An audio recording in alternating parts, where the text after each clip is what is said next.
the 5th century of the Christian era, a philosopher arose who has been remembered as the last one whom Plato might have welcomed into his school. Boëthius, a magnificent person, came in a time in the history of Europe, in the Dark Ages, was a tragic ground for thinkers, and most of those who had really important things to say perished. Boëthius was one of them. He was sentenced to death, remained for years in a lonely prison, and was finally executed.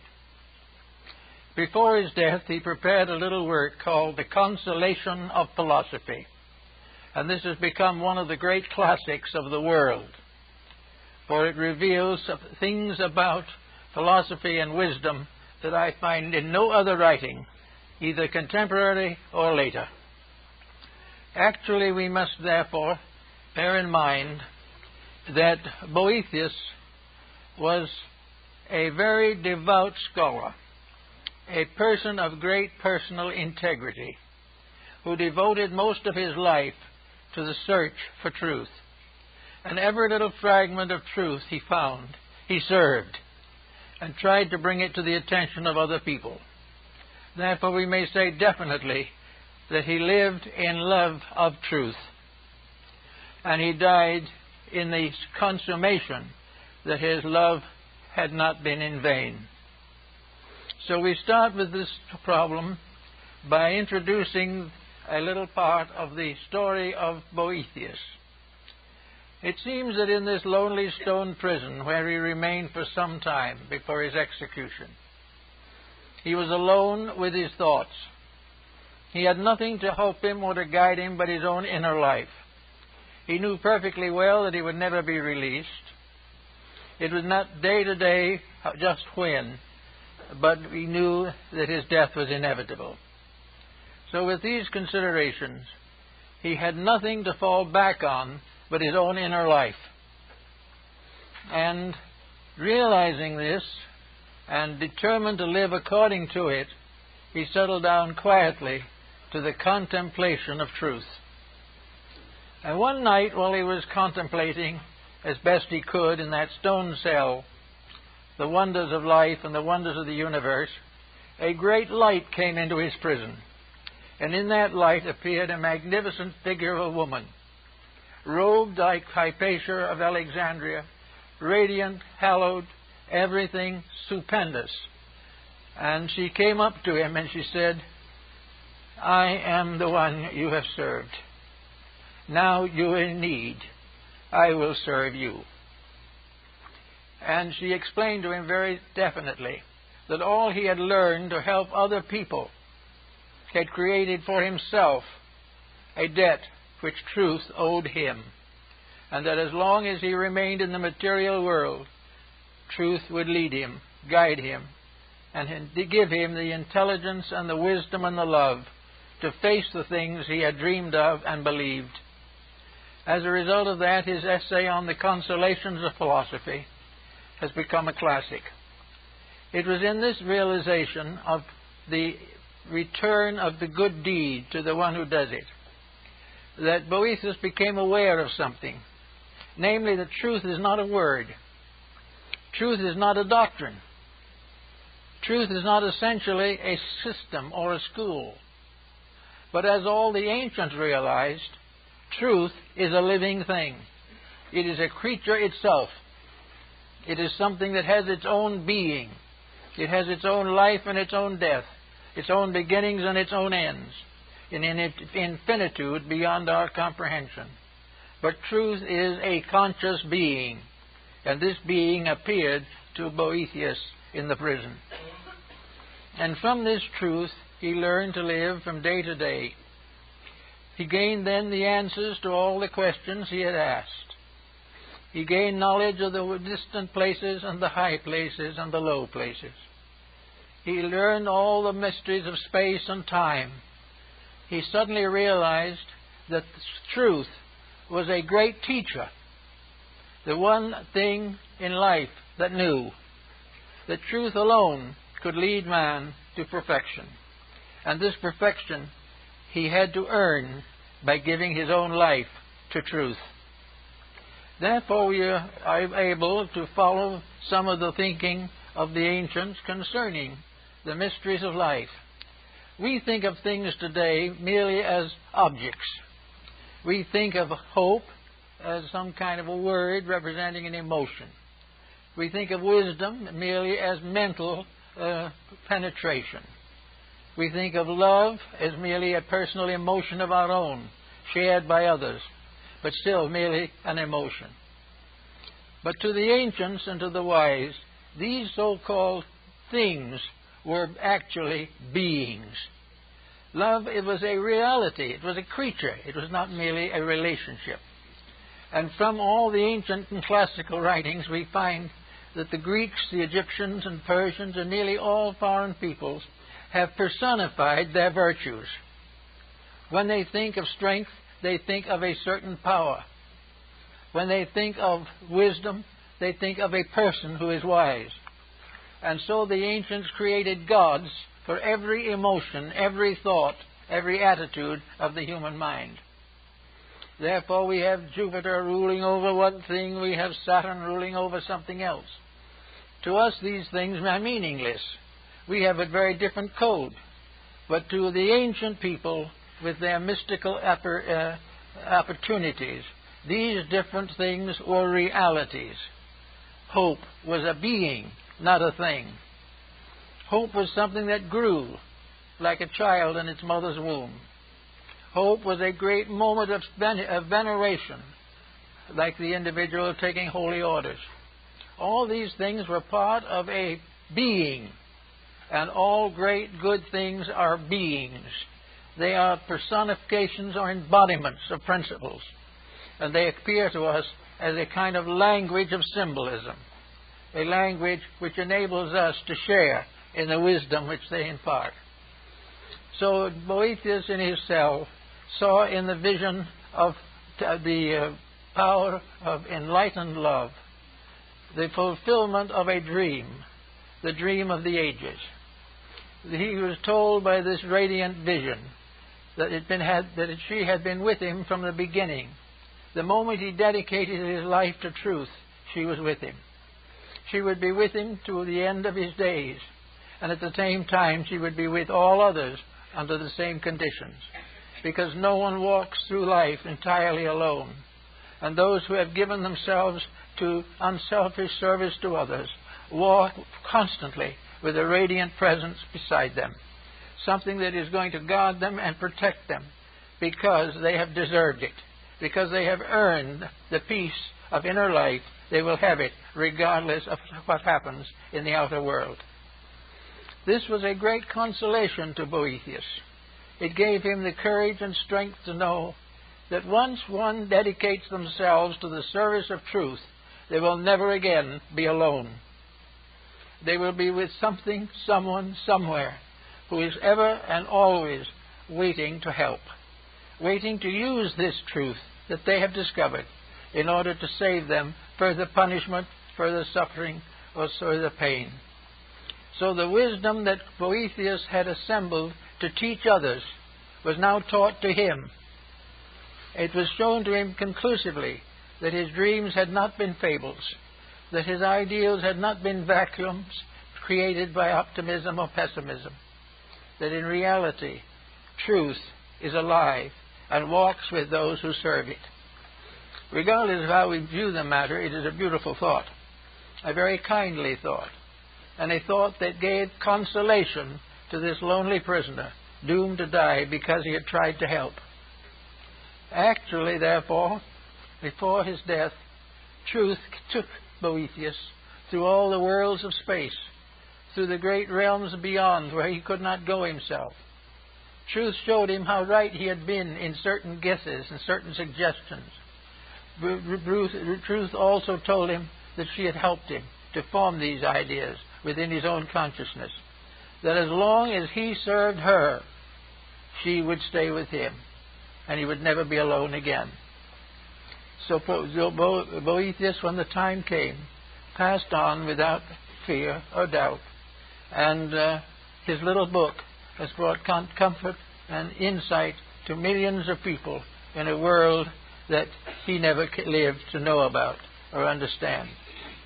This brings us very definitely to the concept that we had for the discussion of the morning, namely, truth as love. That truth is a being, a power, a quality. Truth is the most dramatic, dynamic way that leads to reality. But what is truth to us? How do we understand truth? Well, probably we understand it very much as Boethius understood it. We understand it by a little effort to grow.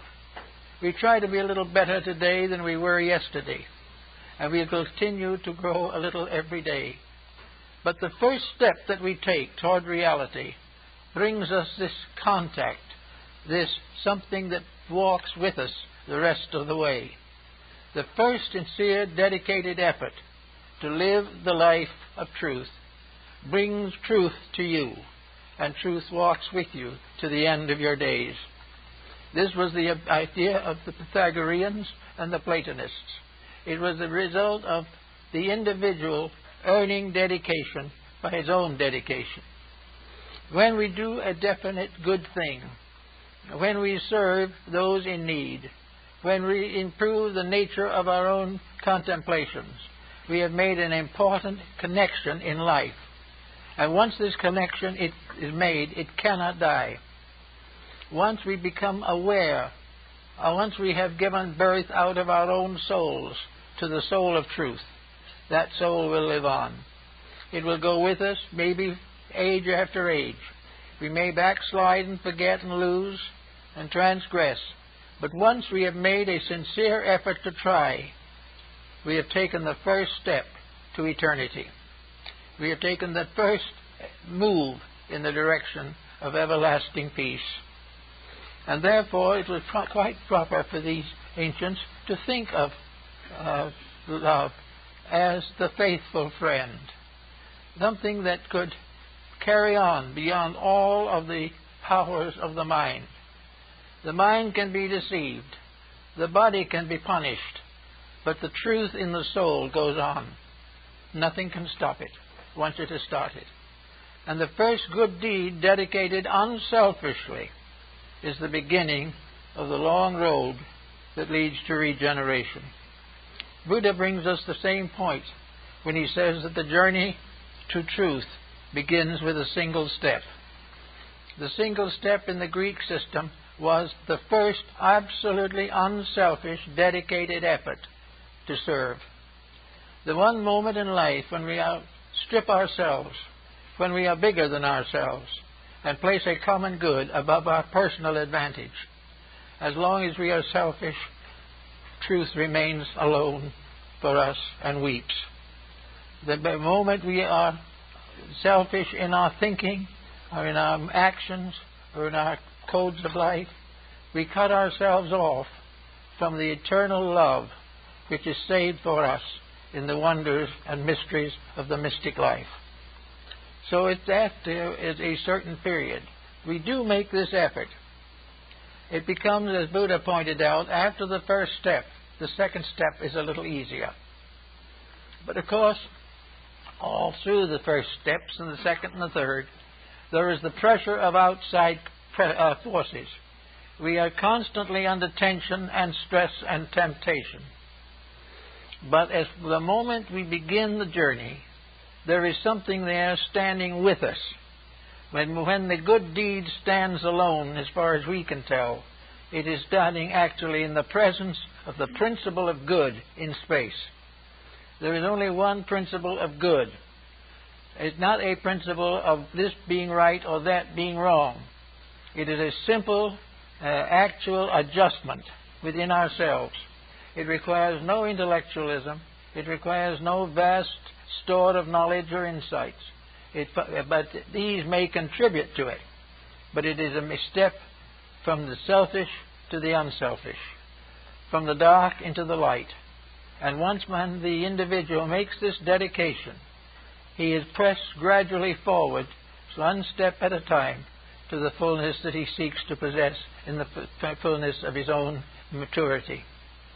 So in the story of now that we have today, in the story of love as truth, we have the concept of a standard of virtue, a standard of integrity that transcends anything that we know in our ordinary material relationships. I think probably the Greeks were very close to the fact when they began to personalize all of the principles and ideal forces of life.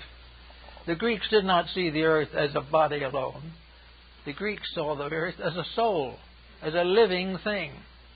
They did not see the sky as merely a great mass of stars. They saw it as a great mother brooding over the world. The stars in themselves were not just sparks of light or some kind of chemical explosions in space. The stars were beings looking down upon the world. Everything in the world was alive. Everything in the world was conscious. We did not know that consciousness, but by certain growth, by certain development, we gradually reduced the distance between personal understanding and this larger value of life. Now, much of this is symbolic, no question about it, but it is something that we have to give some thought to. I remember a story that Ernest Thompson Seton told me about a meeting of the Boy Scout movement in Canada one year before he was still alive. And he was there, and the young people from all over the area of the United States and Canada were gathered in a large hotel where the meetings were to be held. And a little American boy and a little American Indian boy were in the same room together, looking out of the window, and it was snowing. And the little Indian boy said, this is the great-grandfather. This is the old one who sits at the North Pole, and he smokes all winter. And every time he empties his pipe and throws out the ashes, it's a snowstorm. All these, you see, are the ashes of grandfather's pipe. The little American boy looked at him for a moment and thought he was insane or something, and said, don't be silly. That's nothing but snow. The little Indian boy never did get the idea that snow was anything except the ashes of grandfather's pipe. And this is the truth in almost all ancient beliefs. All Indian peoples had beings at the root of life. All Chinese people had beings. Hindus had beings. Greeks had beings. It is only in our modern scientific world that we transform these beings into scientific formulas of numbers and letters and try to bestow upon these formulas the interpretation of the mysteries of life. You cannot follow the scientific method we use today to find the secrets of anything except the most transcendent material objectives. Actually, the answers to all the riddles of knowledge, the source of energies, the source of life, of time, of light and darkness, of good and evil, are all formulas of vibratory rates, and they are all alive. Everything has some kind of life in it. It is in the stone, it is in the star. They are tied together by a tremendous unity. So Boëthius went out with the vision of the wonderful Lady of Light to gaze at and contemplate the space around him. He saw it filled with life, not with dead atmosphere, not with just earth and air, but filled with living things, beautiful things, wonderful things, that surrounding man and all of his knowledge and thoughts and his ignorance also is a world of living things that he can't even see, a world he doesn't even believe in, but a world which affects him every day, a world which moves in upon his moods, upon his attitudes, a world that punishes him when he is selfish, a world that praises him when he is right. And he will recognize that in a mysterious way there are forces in that world which will guide him to his proper destiny if he will keep the rules. Each individual must live the life if he would know the doctrine. And when he does so, he realizes that the life that he is going to contact is not simply energy. It is not just a thought floating around. It isn't even a mentation in the mind of God. When he keeps the rules, space is with him. Time is with him. Eternity is with him. Little by little, the purpose for himself is fulfilled, and the time will come when he likewise will be a unit of conscious energy in the great fields of universal life.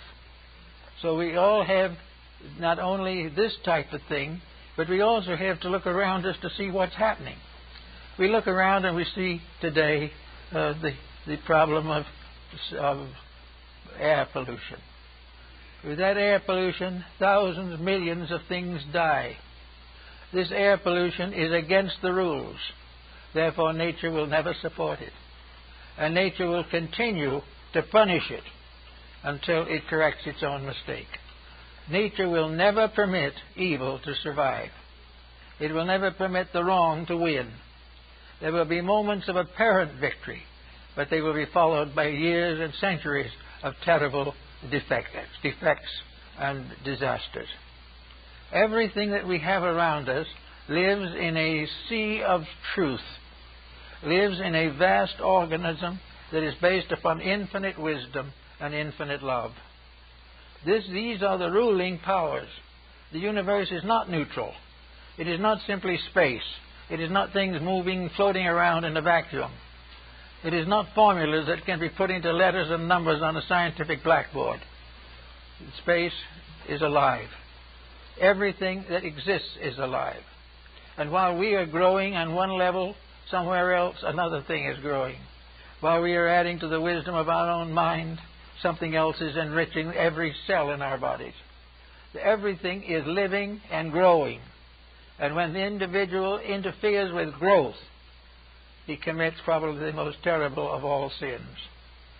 When he tries to block growth, or becomes indifferent to it, or denies it, in that moment, he places himself in the position of being punished. Now, punishment is not going to be eternal damnation. Punishment is not going to be something which is irreparable. But patience and virtue must take the place before punishment is completed. Punishment is merely an effect, the cause of which is wrong. As long as that effect is wrong, the consequences must be wrong. And what are the basic rules of this mysterious being, this infinite good one, whom we all worship under one form or another, or most people recognize under the general term of God? What is the law of this being? The law of this being is love. The law of this being is that in all matters, an infinite tenderness guides erring life back to its source and forward to its perfection. These things the ancients recognized. We don't recognize them very much anymore. But when something goes wrong and a great disaster occurs, there's a reason. A disaster is never something that is an accident. And no disaster is such that it is irreparable damage. There is nothing in life that is real that can be destroyed.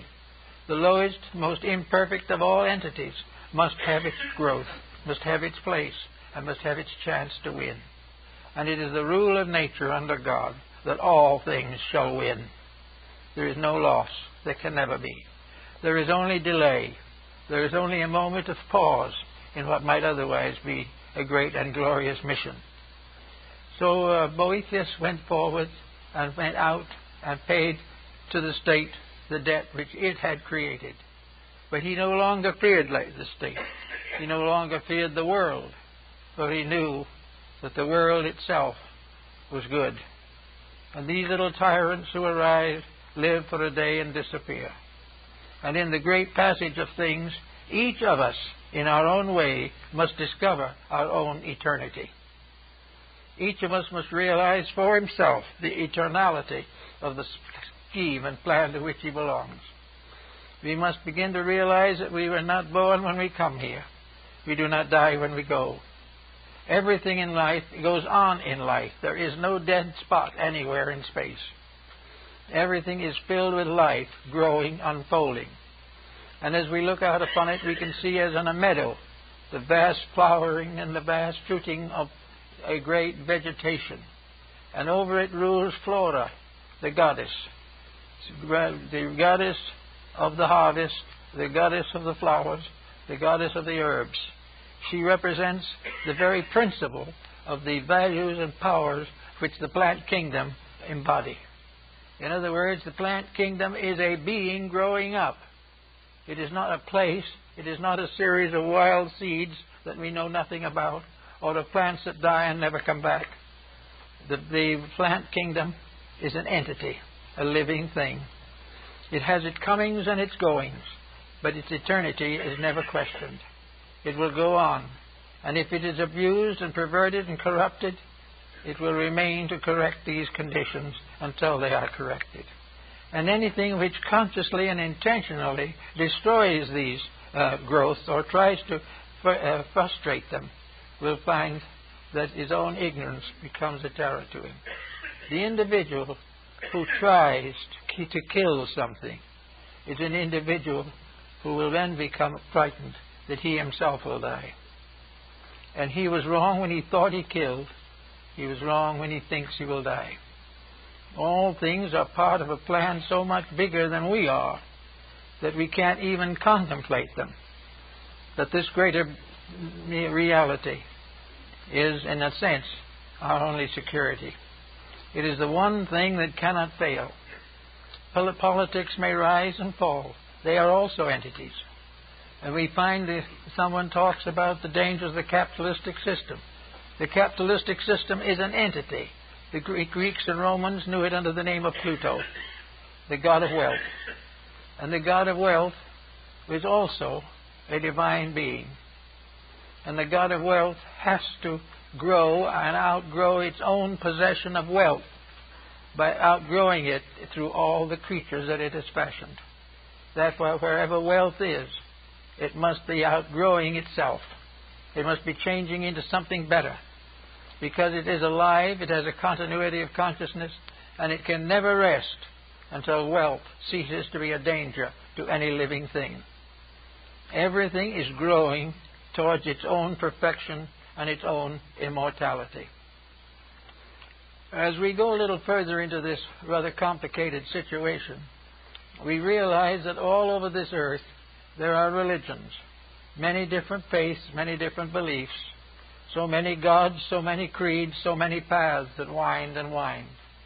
But religion finally is one being, and that one being is what nations of the world have called God. Religion is the lifeblood of God.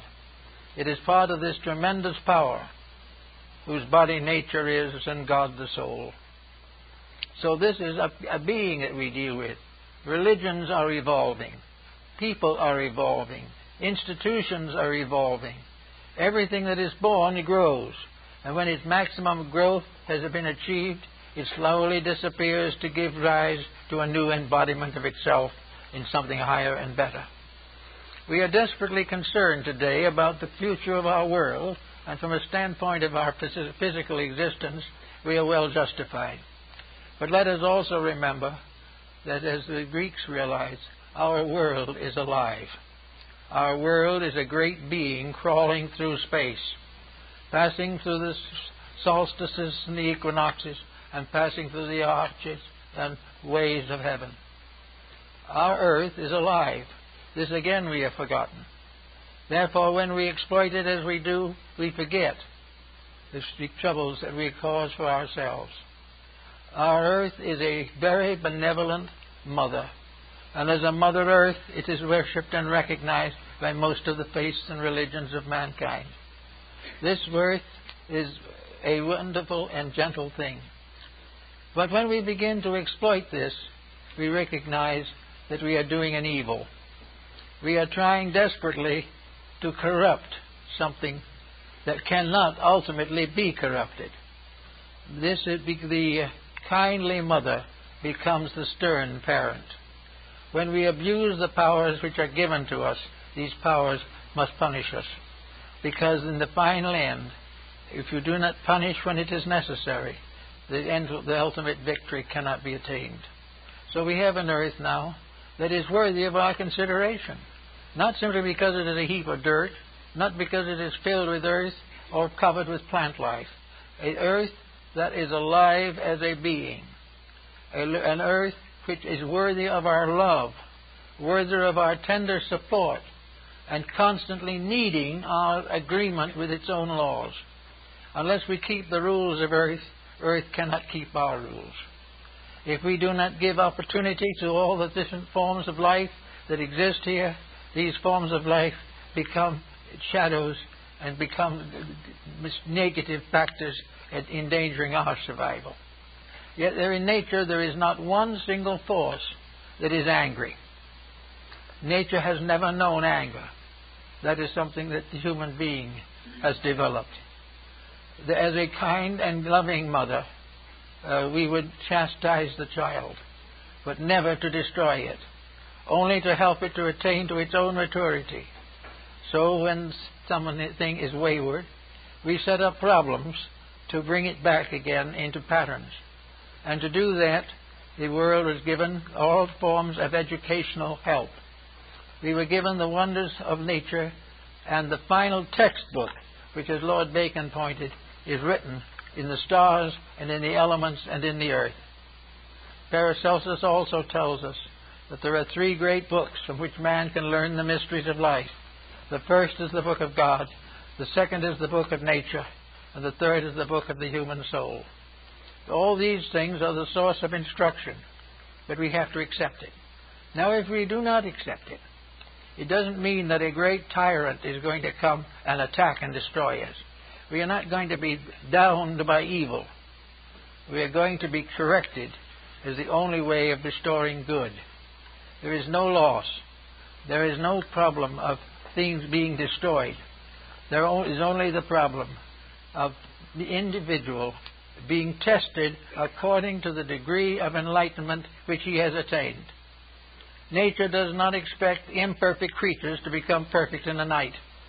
He does not expect all the mistaken laws and rules of existence to be corrected in a single day. But nature demands that individuals every day keep the best rules that they know, that they live according to the convictions that are the best for them and which they have gained over experience and time. In the course of living, every individual has experiences. These experiences either can be developed into a new level of personal development, or they can be resented and can be discarded as evil simply because they fail to gratify us. But there is in nature no evil force. There is in nature no forgetting of good. All things are fulfilled by the very vibrations by which they are caused. Everything flows into everything else in a perfect rhythm of purpose. Therefore, there is never a moment in which we are not given the opportunity to grow, that we are forgiven for our mistakes if we did not know better. Nor is there a moment when we cannot correct these mistakes and go on to something higher and more noble. It is a great school, so to say, but the teachers are alive. They're not books. They are the very living essences of nature itself. They are part of the eternal process which nature provides the human being with a mind and a heart, and then bestows upon the mind and the heart the secrets of survival. Therefore, this is all part of the idea of the fact of the love of truth, the love of the way it really is, the way which we can see if we are able to climb out of the slough of our own despond. If we can rise out of the ignorance with which we have locked ourselves, we can begin to see over the edge to things which is beyond. And when we do that, we will grow a little. And as we grow a little, the problems will become less. So Boethius went forth to die perfectly content, realizing that he lived in a world which not only he had helped to improve, but would continue to serve him, love him, and care for him until he ultimately attained perfection. Everything that tries is rewarded for trying. Why and how? Well, if no one tries, nothing tries, unless it has a vision of something better. It may not know how to attain that something better, but if it is willing to try, it means it grasps the possibility of improvement. the moment the individual grasps at this moment of realization that improvement is possible, he begins to grow. Now, if in the first time he has this realization, he looks around, he says to himself, yes, I think I'll be a little better than I was. I'm going to correct some of my faults. So he goes out, and the first day he's out, he had a little trouble with something, and he gets irritated. Then a little later, something else comes along, and he's a little more irritated. And gradually, this one moment of enlightenment fades out, and he's back again in all his problems and all his miseries. So this may happen many times.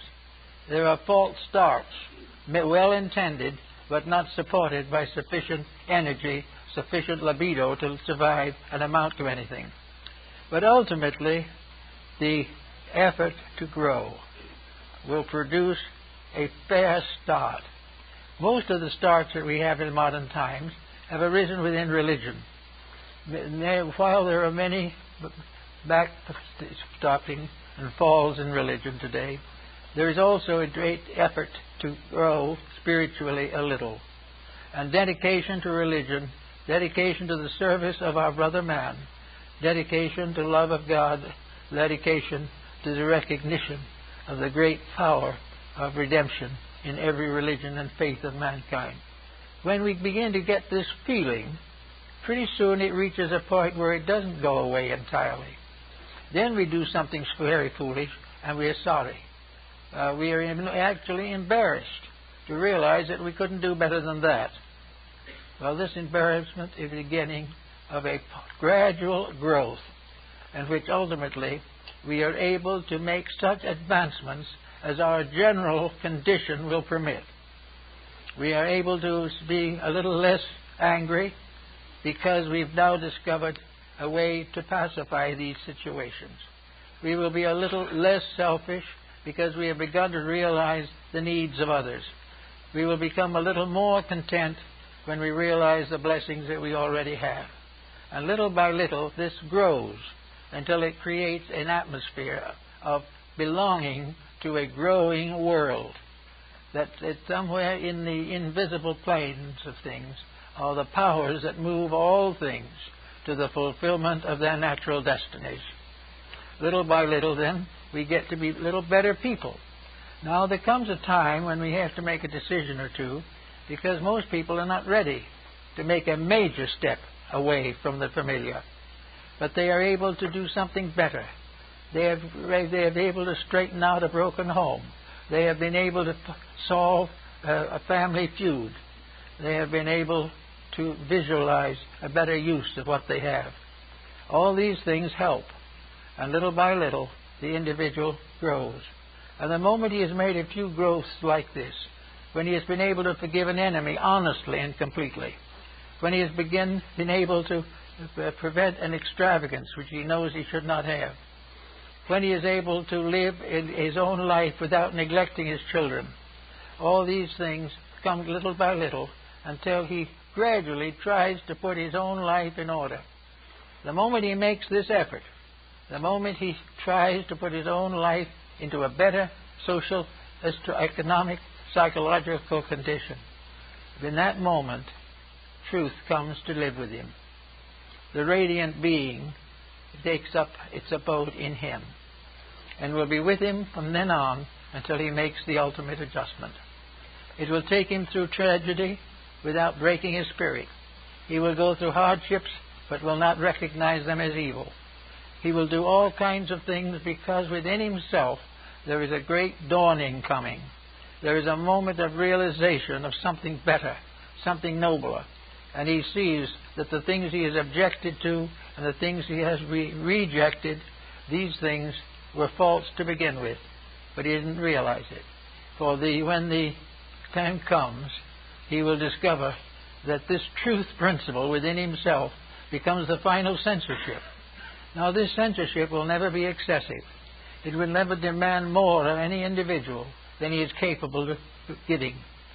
It does not expect perfection in this great universe in which perfection is beyond the guess and beyond the thoughts of stars.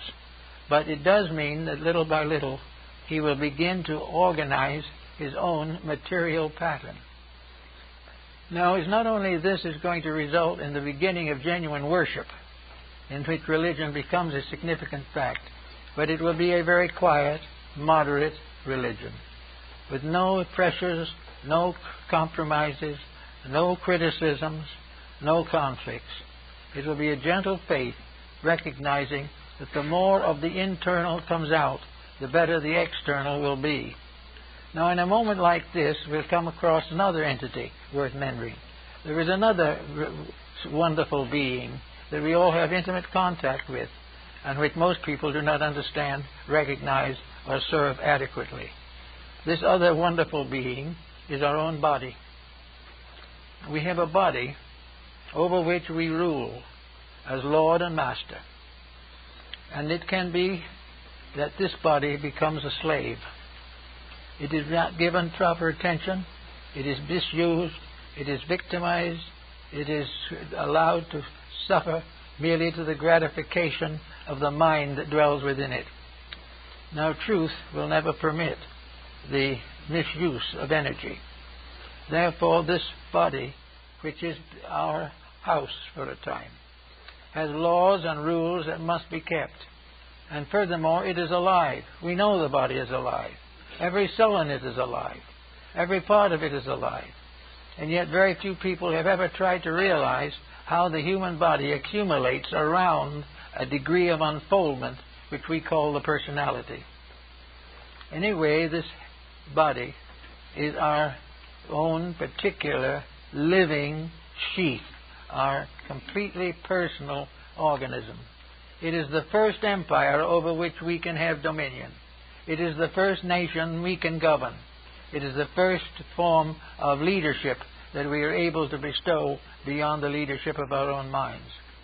And the law would be very simple, that we have no right to try to lead or conquer others until we have conquered the flesh. We must accomplish in ourselves the leadership that we expect to bestow upon others. If we want to see a better world, we must begin with the self. And in very many cases, the beginning of a better world is a healthy body. The individual must go out of all these different things, fulfilling the law, meeting the responsibilities, beginning and ending according to a power and wisdom greater than our own, but in all things in patience and acceptance. Keep the rules and learn the lessons of the day. Now, each embodiment we have, according to Plato, is a day. It is a day in our own growth. It is the day we go to school to learn something. Now, we look around us today and we realize that as a school, our daily life is not much of a success. We do not have a discipline to take care of us through these years of growth by which we must finally reach our own adult physical years. So nature depends upon this problem and gives us certain ultimata to face it with. Nature gives us the rules, and when we do not keep the rules, nature gives us the example of the broken rule. And one of the most beautiful and wonderful displays we have today is this great tapestry of broken rules. Now, everyone is worried about these broken rules because they are a danger to us. But we have not worried enough yet to correct it. We are still trying to play hooky in the school of life. We are still convinced that we are here to have fun, to have wealth, to have influence, to become famous. And as long as we do that, the great genius of truth will not be with us. When any ambition is false, it is not sanctified and it is not fulfilled by the laws of life. Whenever we have an ambition that is contrary to good, that ambition will ultimately destroy us. Whenever we forget our relationship with other living things, when we forget the brotherhood of life, if we get the parenthood of life, in these factors we begin to sound out our own troubles. This is being very clearly indicated today. Boethius is not here to express it, maybe he is, but he was not able to live then to continue into the change that followed the Middle Ages. But we know that the rules of life that we have broken have put us exactly where we are now. Now the question still remains, how does it do it? Why does it do this, and how? Why is it that when we support the wrong thing, we get into trouble? That is because there is a rule back of it that tells us what the right thing is, and that rule is immutable. If honesty is a universal law decreed in the infinite pattern of things, no individual human dishonesty can survive. Now, when I say survive, it doesn't mean the individual or personality will perish, but it means that the goal or the attitude will have to change. There is no possible way in which evil can achieve rulership over the world. The battle for the struggle for this control goes more violent every day. The greater the ambitions of the individual, the more terrible his mistakes will be. The more desperately he tries to escape the consequences of his own conduct, the more desperately those consequences will close in around him. He cannot.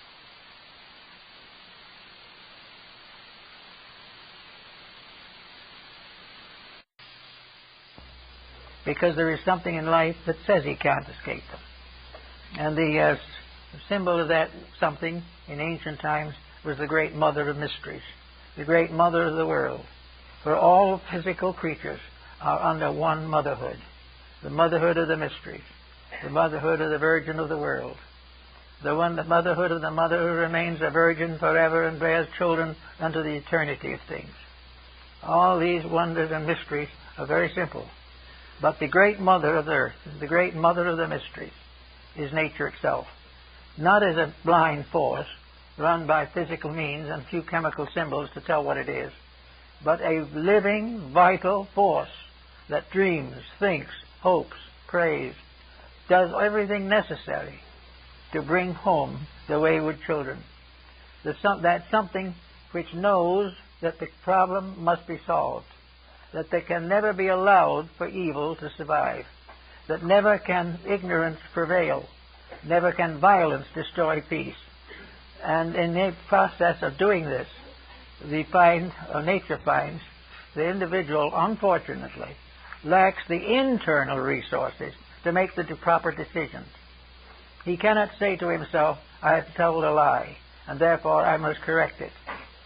The individual tells the lie, thinks he gets away with it, and then a consequence sets in that hurts him. And this consequence that sets in is the only way that he can learn not to lie. He cannot be expected at this time to come to the moral solution all by himself.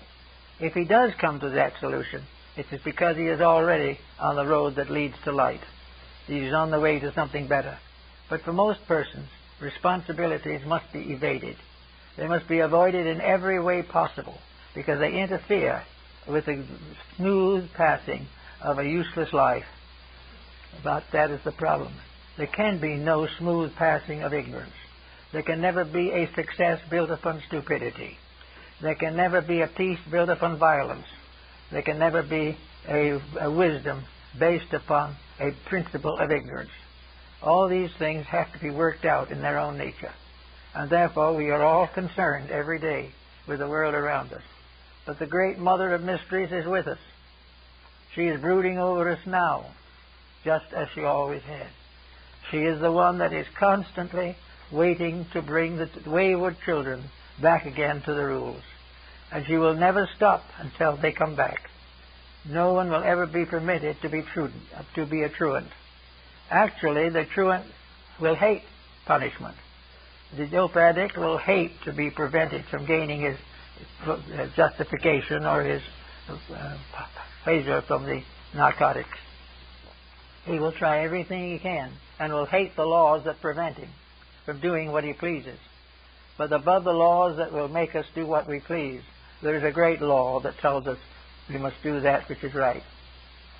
And in this way, we gradually discover that there is a universe of intelligence, a universe of wisdom, a universe of good, a universe dedicated to the service of eternal truth and dwelling forever in the presence of the divine being. Therefore, if we go along a little, as Boethius did, we may come to the gate that leads out from this life into something else. But when we go through, we will make the discovery that we have not been cast again into shadow, but that the light in ourselves, if it is there, will never leave us. And no matter what happens from that time on, truth will prevail in us. And that means that peace will take over. Now, if truth prevails in the average person, let's take an example, a very concrete one, of just how it operates. Supposing truth in the case in consideration is a problem of maintaining the health of the physical body. This is something that is very significant today. The physical body is, in a sense, our child. Each person has a body that is a kind of psychological infant with which he has been endowed, and we must train this body to serve him, or else he must relinquish his leadership and let the body take over. If the body takes over, he's in trouble. But he doesn't know he's in trouble, because if the body is gratified, the rest of him goes to sleep. But the real fact of the matter is the body has to be brought into harmony. It has to be disciplined. Now, when the body is brought into discipline, it is said to be healthy. When the soul is brought into discipline, it will be said to be healthy. When the infinite in man is brought into discipline, then the universal being is healthy. Every compromise that destroys the leadership of the superior over the inferior is dangerous and must be carefully avoided. So we know from every experience of living that we can and do have the power to change things, to make them what they should be, to accomplish that which is necessary for the common good and for our own good. But before we settle down to the creative processes of changing the world, which we're all much interested in the moment, we should give a little thought to changing ourselves. Because actually, we find that the world is very hard to change, and we become more and more disillusioned as we see nation after nation breaking the peace, country after country exploiting other countries, and it looks very terrible. But if we look down from the heights of those things into private relationships, we find people after groups out to destroy each other. We find exploitation. We find the effort to dishonorably accumulate at the expense of others. We find the broken home and the broken heart and the broken body. So that we know that the great change that is necessary, we have not even been able to make in ourselves. Little by little, however, we have an answer to this. As the health problem goes along, we suddenly learn that there are ways that health can be improved. But improving health is nearly always a discipline. We have to do some things differently. We have to sacrifice some excess in order to achieve moderation. We have to do something right in order to nullify that which is wrong. So, we discover that only through discipline can we bring ourselves back into harmony. And in the moment we come back into harmony, the mysterious power of nutrition, which is another being, another radiant character, that nutrition can take over and do properly for us. All of the gods of antiquity must manifest through disciplined bodies. We think of wisdom, it's only possible through a disciplined personality. Wisdom in the keeping of the foolish one is folly. We know that there is only one way to achieve courage, and that is to be dedicated to a cause worthy of courage. If we try to use courage to defend negative things, we risk hurt some more. Everything is there to challenge, but nothing is there to hurt for the reason of destroying us. It is because it is the only way to prevent us from destroying ourselves. Now, if we look around us in society today, we see the problem that is coming everywhere at this time. We see the problems of space, of housing, of food, of health, all these things we see very definitely.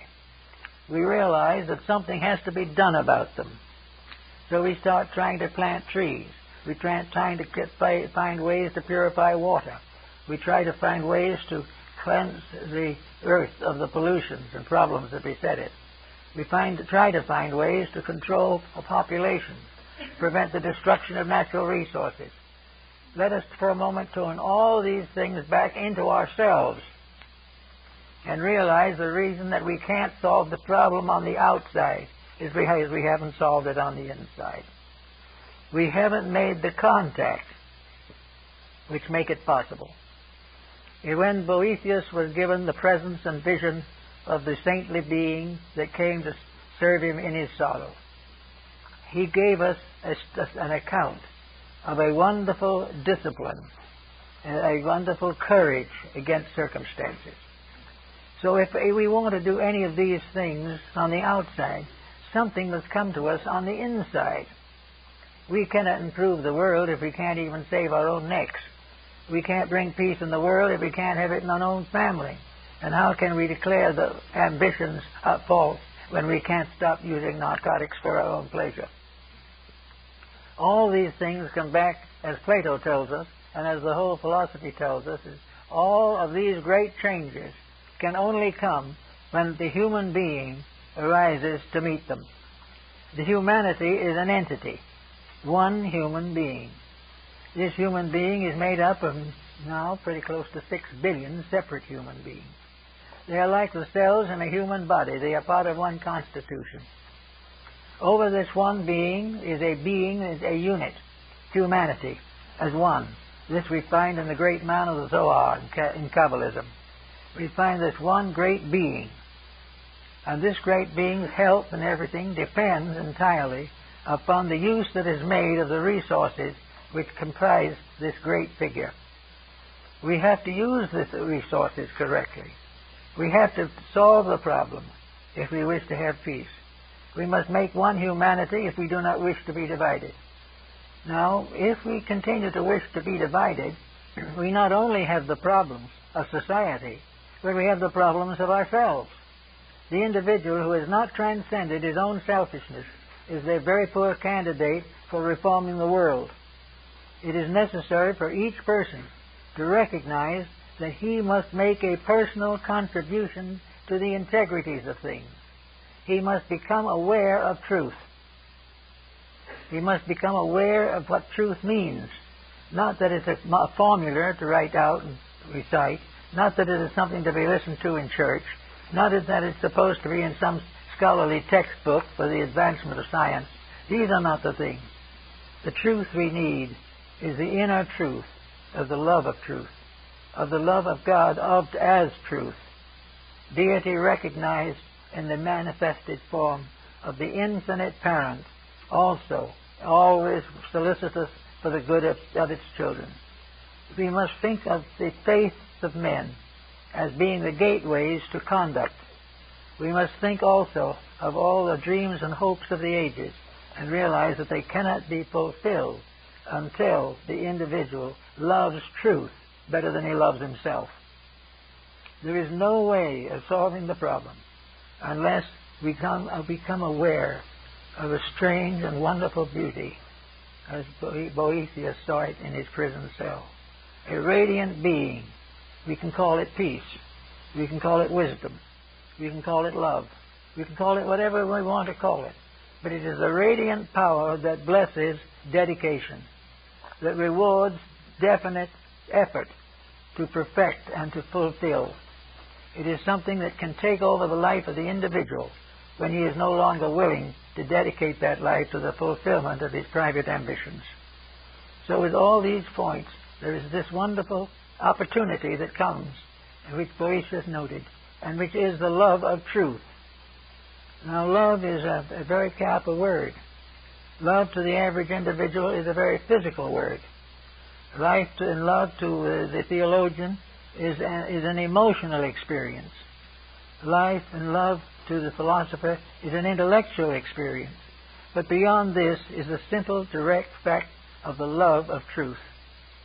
A love which does not require rationalization, does not require scientific proof, does not require anything but the evident fact that if we love peace, we will serve it. And if we serve peace, we will have peace. That if we serve and love truth, we will dedicate ourselves to truth. We will correct the curriculums of our schools. We will add knowledge to the courses necessary to instruct the young.